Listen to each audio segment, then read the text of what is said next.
Hey everybody! Today we're going to learn about the memoir genre. So this is a new type of writing that we're going to explore.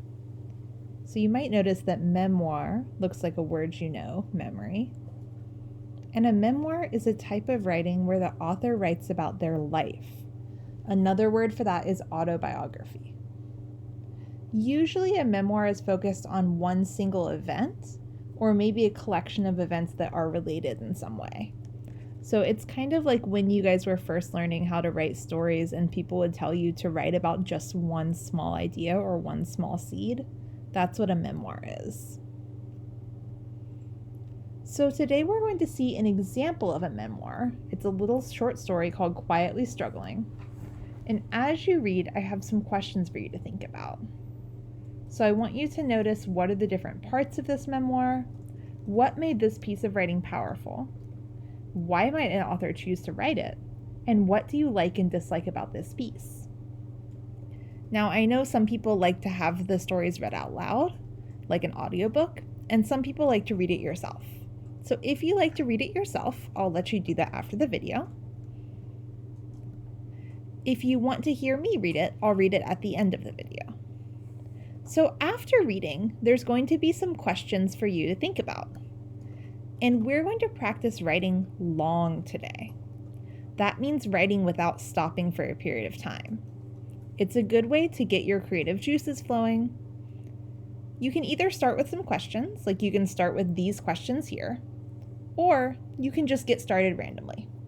If you get stuck, write about being stuck. Eventually your brain will think about something else. But the goal is to keep writing for 20 whole minutes.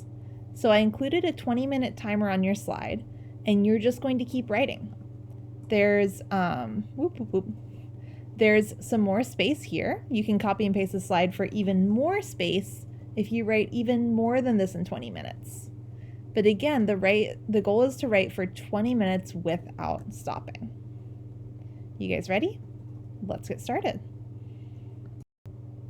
So if you're going to read the story yourself, you can go now. If you'd like to hear me read it, stick around. This story is called Quietly Struggling. I've always struggled with putting myself out in the world. When I was little, my mom would go to parent-teacher conferences, and every year she would come home with the same comment from my teachers. Kelly is very quiet. My mom would ask me if I could make a goal to speak up once a day in class, and I would try, but I didn't always succeed. Even today, there are times when I am not outgoing.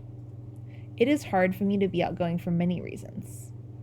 It can be hard for me to be outgoing because observing helps me feel more comfortable. I need time to organize my ideas before speaking up or acting, and I don't want to look foolish. The first reason why it can be hard for me to be outgoing is because observing helps me to feel more comfortable. In middle school, when I went to dances, I stood back before going out on the dance floor. Other kids just dove right onto the middle of the floor and started moving to the music, but I couldn't do that. Even if I am on vacation, I like to take some time to watch before I jump in and start doing things. Like the time I went on a cruise. The minute I got on board, I was surrounded by people. There were people asking questions and carrying suitcases and blocking hallways and crowding into elevators. I stood back and found a seat by a window and gave myself time to watch. It was hard for me to be outgoing and just jump into the middle of the action. Observing makes me feel more comfortable. Another reason why it can be hard for me to be outgoing is because I like to have time to organize my ideas before speaking up or acting. When someone asks me, "What do you think?" it can be hard for me to answer right away. How should I start? What should I say? Sometimes there are so many ideas buzzing in my head that I'm not sure which one to follow. Like the time I was in 5th grade and my class went on a trip to Washington, D.C. My friends were arguing about what to do first. "We have to go to the Smithsonian," my friend Jenny said. "No, I want to see the White House," Kim insisted. "Or we could go to the Lincoln Memorial. That would be cool," Amy said. "The White House first." Kim put her hands on her hips. They turned to me. What to do? We were only there for one day. We wouldn't be able to do everything.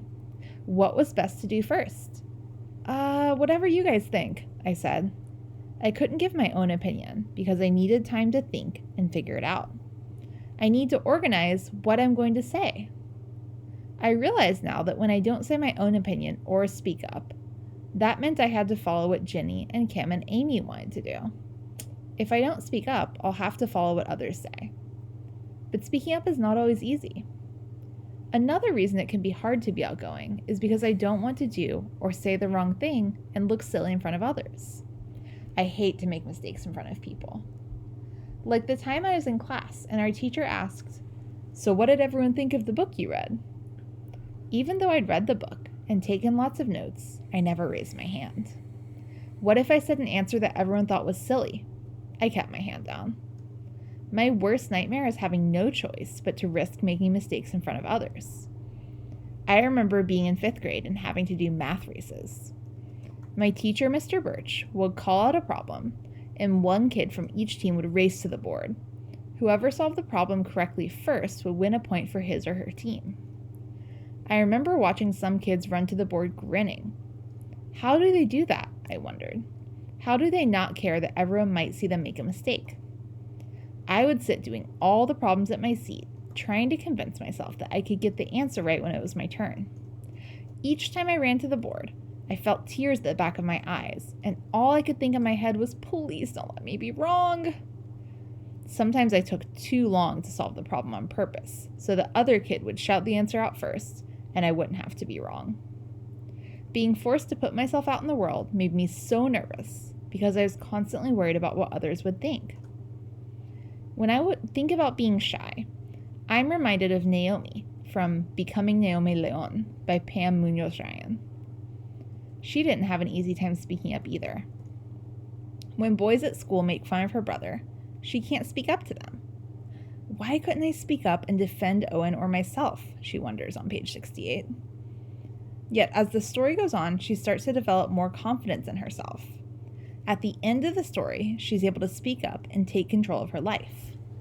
I know she's changed because her teacher, Mr. Marble, tells her, "Before you were a mouse, but now you have the countenance of a lioness," on page 243. In fact, the author uses Naomi's name, Leon, which means lion, as a symbol for how strong Naomi becomes. When I think about Naomi's story and how developing greater confidence in herself allowed her to speak up, there's a word missing here, I see what matters most is having inner strength that is lion strong. Having strong inner strength can help you to push away what other people say. It's easier said than done, but I'm starting to see that being quiet is a choice. I can decide when I want to be quiet and when I need to speak up, just like Naomi did. I don't think I'll ever be a loud voice in the world, but maybe that's okay. The world has a lot of voices that are loud and don't say much. I think what matters most is that I'm proud of what I say and do.